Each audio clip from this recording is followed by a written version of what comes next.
Major support for Out to Lunch is provided by the law firm of Jones Walker, established in 1937 with over 375 attorneys in offices throughout the U.S., providing a comprehensive range of services to a local, national, and international client base. JonesWalker.com.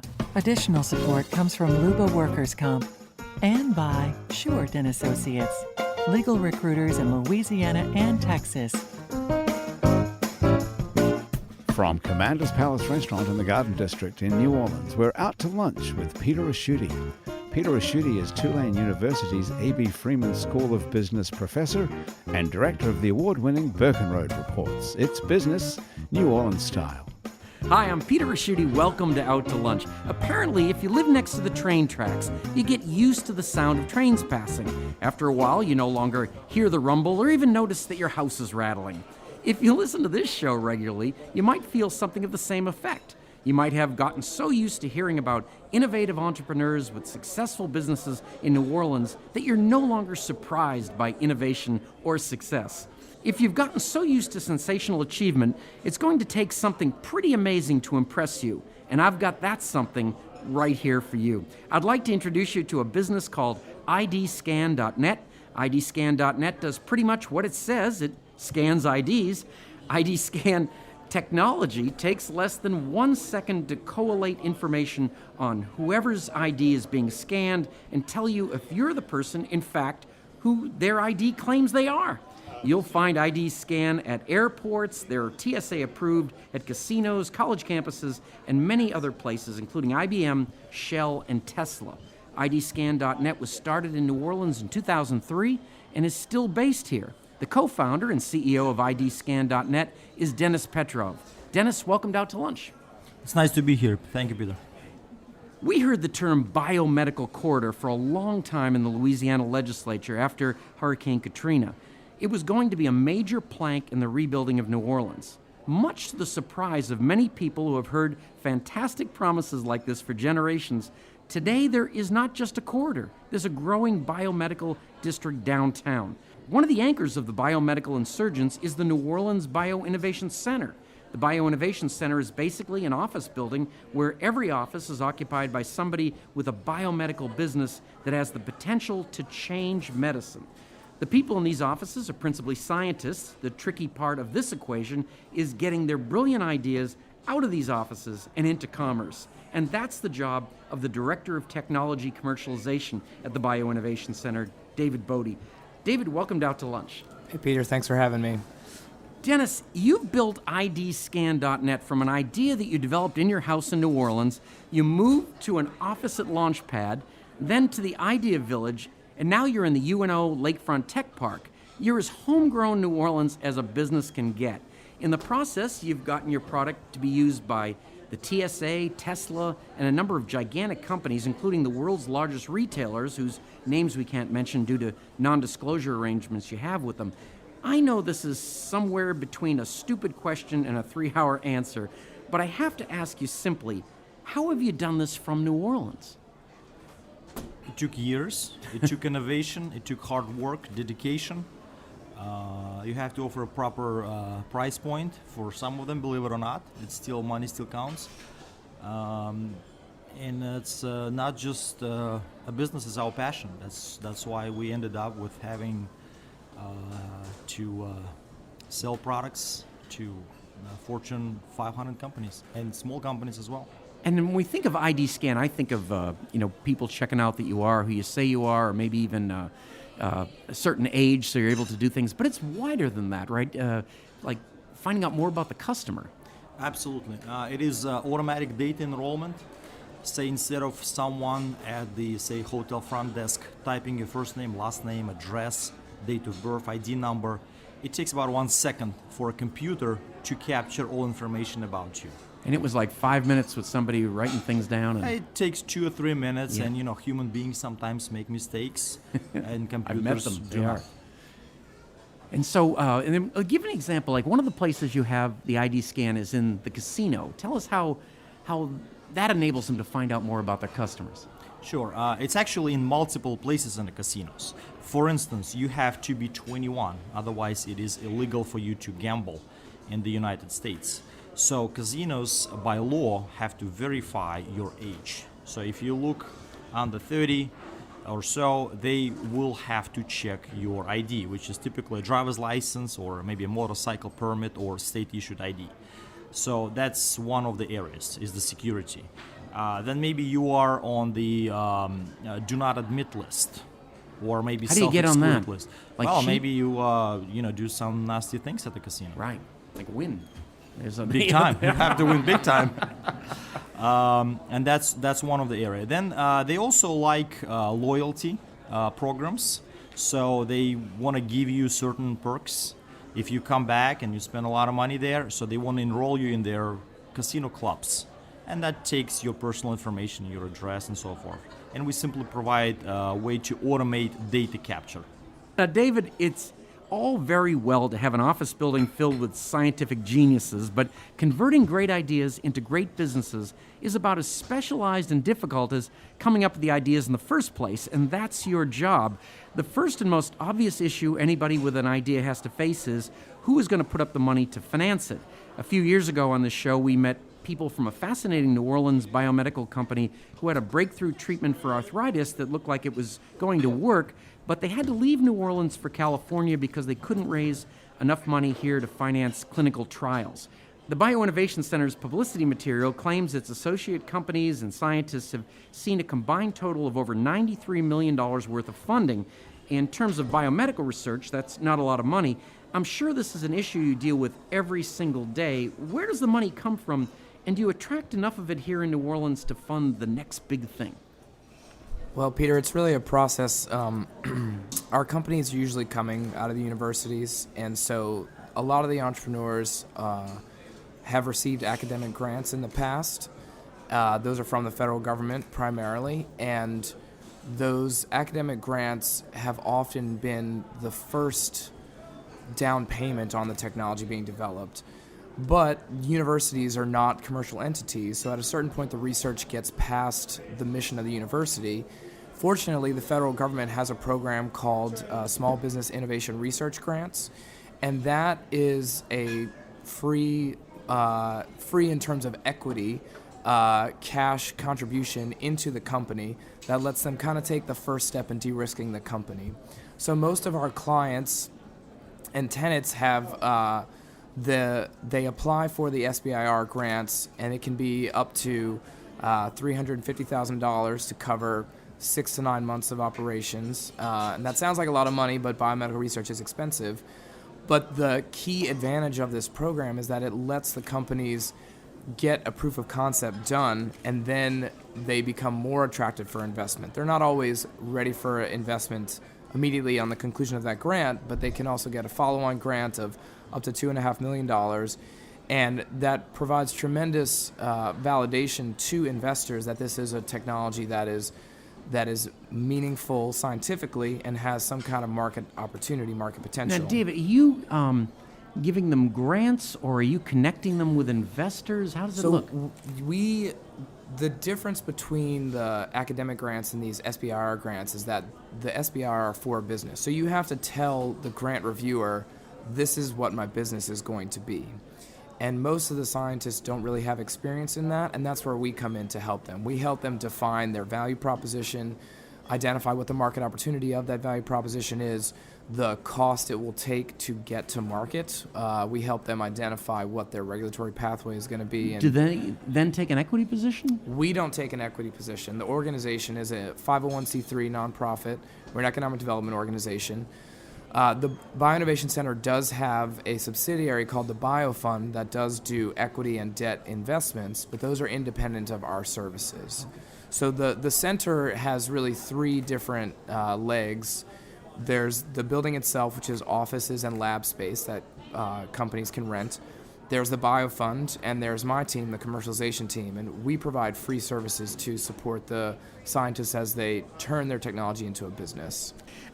Dennis, first of all, you were nice enough to bring one of the implements, the scanners. Do these things keep developing? Absolutely. And they keep developing as we speak. There are new technologies being available on a regular basis. We just came back from a huge trade show in Dallas We're going to another premier event in Las Vegas next week, and it's keep on going. Human beings are continue developing, improving processes, making them faster, adding biometrics to the process. Face recognition is the next big thing coming over. Artificial intelligence, absolutely no doubts, will be a huge thing in this century. When you mentioned those last two things, how far away are they? They're just getting started. They're absolutely in the very, very beginning of this very interesting and unique development for humankind, I would say, especially artificial intelligence. Certainly, you already can see technologies where there are no need for IDs, no credit cards, not even cash money. Your fingerprint is your method of payment, it's who you are, or maybe your face or your iris. And computers are much better at predicting things than humans.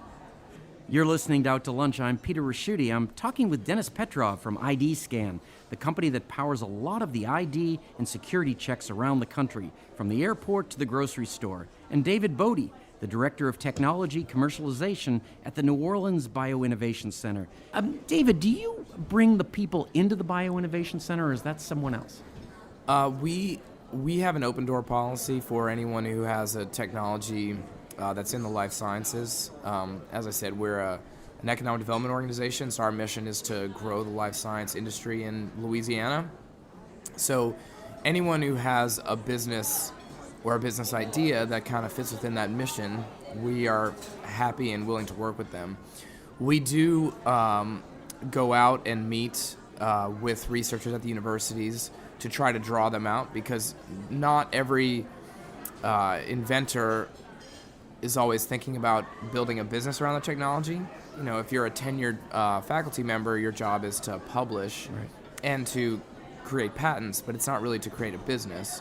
So we try to go and give presentations to researchers at the universities in town and around the rest of the state as well sometimes. Now, these people tend not to be business people per se, so you're really kind of taking over this aspect. It's not that we take over, but we provide them support until they're ready to hire someone to be their business partner. Most of the time, it's one or two people who is, really just a scientist, and we provide that business perspective until they're ready to hire someone full-time in the company to really run the business, be like the COO, Chief Operating Officer, while the inventor will be the Chief Scientific Officer. And what was it, Dennis? As a kid, were you always like a tinkerer? I like to play with things. It's really worked out, Especially our co-founder, Andrei Stanovnov, who is here with me today. He has a technical background. He's got a master's degree in computer science, and I know Andrei was assembling computers from a very early age. He's our Chief Technology Officer at the present time. Now, I see this ID scanner in front of me. What does it do? It's going to be on the desk when you check into the hotel. What's going to happen there? If it's hotel, yes, it's going to be sit on your desk. If you are a car dealership, you have an iPad with a CRM system on it, so it will automatically scan the driver's license. If you are, and I hope that David will recommend our visitor management solution to your building. I'm sure your building needs one, just like many offices in New Orleans area, including government buildings, already using our visitor management solution. A visitor comes in, he's being asked to present an ID, asked where he's going to. As soon as his ID or her ID is scanned, a host will receive SMS on her or his cell phone that the visitor has just arrived. Automatically, a visitor badge will be printed, so a guest can attach one to a jacket or clothes. And then the record will be created that this guest has arrived at a certain time, and if this is an unwanted guest, a certain message will pop up and maybe security will be notified, or if it's a VIP, then certain things will happen. There is a way to run background checks. Certain businesses, for instance in the US, by law have to verify against known terrorists and other lists such as OFAC, and we offer all these services and background checks as well. Wow.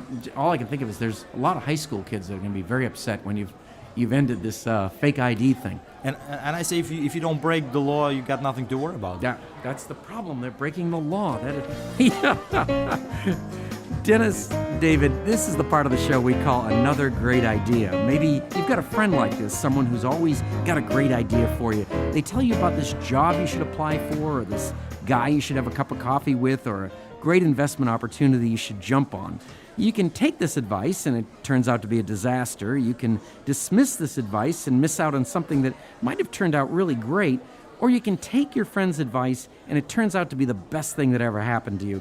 Do you have an example in your life or career of a friend who had a great idea for you? Did you take their advice and how did it turn out? David, I'll start with you. Recently, maybe like 2 years ago, I was playing a gig with a friend of mine, and we were just chit-chatting on the break, and he said that some of the best advice that he had gotten was to always be better dressed than the band leader. And I think that's a really good thing that you should consider in anything you're doing in life. And it's just a way to think about, the audience that you're presenting to. And I share that advice with my clients, my entrepreneurs, because in the startup world, especially with the success of the TV show Silicon Valley and just the general ethos that California, Silicon Valley type companies have, it's all t-shirt and jeans and a sport coat. And I think that works for the right audience, but it's important to know who your audience is and what their expectation is. So I think that's a great piece of advice for anyone to have. Anytime you're going to a meeting, think about who you're meeting with and what their expectation is, and that you should try to exceed their expectation in your presentation. And you take your own advice. You look great and you've got a red bow tie. Yeah, thanks. This is all working out. Thanks. Dennis, what about you? It was not an explicit advice, but this is something I took from my father, who unfortunately passed away when I was just 12 years old. He encouraged me to listen to alternative way of information, which was transferred in USSR back then through radio waves, and I'm talking about Voice of America or BBC. So these fantastic radio programs, radio shows, had absolutely drastic event on my life. That's probably why I'm sitting here across the world, and immigrated to United States, and I'm very proud U.S. citizen by choice. I was not born here, but now I'm a U.S. citizen, and that's what brought me to this show, I guess, is to listening to wonderful radio news coverage, which was prohibited in USSR. It was suppressed. Might be prohibited here soon, the way it's going. So, wow. Now, I'll ask this question to both of you. What is the end game? Dennis, I mean, do eventually you sell to Google? Do these people in bioinnovation, do they find a big pharma company to run it? What comes when the success hits? What comes? I'll start with Dennis. Right now it's a lifestyle. It's fun to run your own business. It's not an easy decision. As a matter of fact, it probably was the hardest decision of my life to leave a very comfortable six-figure job to start working for myself. It took many years to do that, and I'm very happy I've done it with Andre. And right now it's just a great journey of innovating, coming up with new technologies, meeting great people all around the world, dealing with cutting-edge technology, implementing new technology, seeing results of that. I'm very proud to say we are cash positive. We don't have any venture capital. Wow. This is all financed from operations.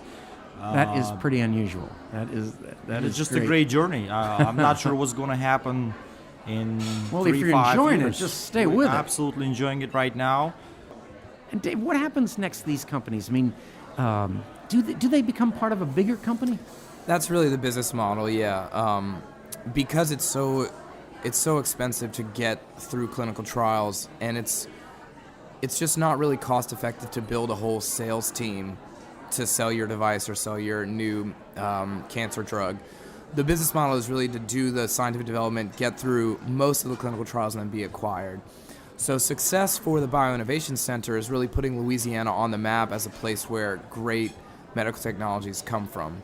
And the way we would do that is through an acquisition of one of our client companies that would provide two things that would then continue to benefit New Orleans. It would provide a capital infusion, and then there would be more investors, and it would provide experienced entrepreneurs that can go either join another company, start another company, or advise other companies and try to grow the industry. As you well know, Peter, one of the things that New Orleans has struggled with over the years is diversifying the economy, and that's why we were created. And so success for us is to make biomedical technology a key part of the New Orleans and the Louisiana economy. That's great. And one thing from this show I've learned is inventors and entrepreneurs, they've got several other ideas in the back of their mind. Always, always, the way yeah. it goes. As I mentioned, we sat down for lunch today. There's no shortage of great entrepreneurial ideas here in New Orleans. But Dennis and David, both of you are working at a level that few of us outside of the tech world even know exists here in the city. We've only managed to scratch the surface of what you're doing, the hard work it's taken to get where you are, and the potential of what lies ahead. Along with the rest of New Orleans, I look forward to keeping up with you and following your progress. Congratulations on all the successes you've achieved so far, and thank you both for taking the time to join me today on Out to Lunch. Thanks, Peter. Thank you so much, Peter. Thanks, guys. My guests on Out to Lunch today have been Denis Petrov, the co-founder and CEO of IDScan.net, and David Bodie, Director of Technology Commercialization at the Orleans BioInnovation Center. You can find out more about Dennis's and David's extraordinary innovations by following the links on our website, itsneworleans.com. The producer of our show is Grant Morris. Our technical producer is Eric Merle. Our researcher is Matthew Ellefson. You can listen to this show and to past episodes of Out to Lunch wherever you get podcasts. If you want to know what we look like, you can find photos from this show on our itsneworleans.com and It's New Orleans Facebook pages. These photos were taken today by Alison Moon. Out to Lunch is a production of INO Broadcasting for itsneworleans.com and WWNO 89.9 FM. I'm Peter Raschuti. Thanks for joining me. I look forward to meeting you again next week around the table here at Commander's Palace for more business, New Orleans style, on Out to Lunch. Major support for Out to Lunch is provided by the law firm of Jones Walker, established in 1937 with over 375 attorneys in offices throughout the U.S., providing a comprehensive range of services to a local, national, and international client base. JonesWalker.com. Additional support comes from Luba Workers' Comp and by Short & Associates, legal recruiters in Louisiana and Texas. Mitchell Foreman wrote and performs all the music on Out to Lunch. Mitchell's music is available wherever great jazz is sold or streamed, and at mitchellforeman.com. Out to Lunch is recorded live over lunch at Commander's Palace in New Orleans. Commander's Palace serves lunch Monday to Friday, jazz brunch on Saturday and Sunday with live music, and dinner 7 nights a week.